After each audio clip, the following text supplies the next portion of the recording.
வெற்றிக் கழகம் சார்பில் மணல்மேடு பேரூராட்சியில் நீர்மோர் பந்தல் திறப்பு விழா. மயிலாடுதுறை மாவட்டம் மயிலாடுதுறை அடுத்த மணல்மேடு பேரூராட்சி பகுதியில் தமிழக வெற்றிக் கழகத்தின் வடக்கு ஒன்றிய செயலாளர் மனோகரன் தலைமையில் நடைபெற்ற நீர்மோர் பந்தல் திறப்பு விழாவில் மாவட்ட கழக செயலாளர் CS குட்டி கோபிநாத் திறந்து வைத்து பொதுமக்களுக்கு நீர்மோர், ரோஸ் மில்க், தர்பூசணி, இளநீர் வழங்கினார்.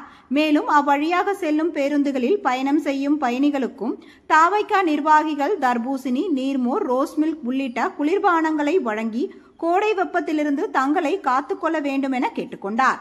நிகழ்ச்சியில் மணல்மேடு பொறுப்பாளர் மணிகண்டன், வடக்கு ஒன்றிய நிர்வாகிகள் சுதாகர், வினோதினி, ராஜேஷ், பிரவீன், தென்னரசு, அஜித், ஆசிப், மணிகண்டன் மற்றும் ஜீவா, விக்னேஸ்வரன் உள்ளிட்ட கழக நிர்வாகிகள், பொதுமக்கள் ஏராளமானோர் கலந்து கொண்டனர்.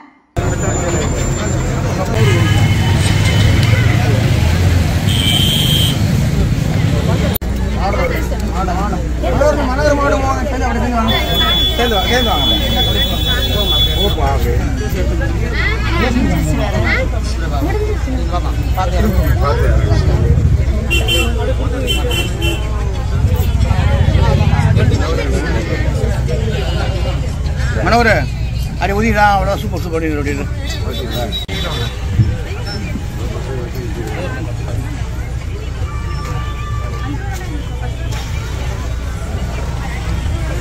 ஜூஸ் கொடுத்தாங்களா?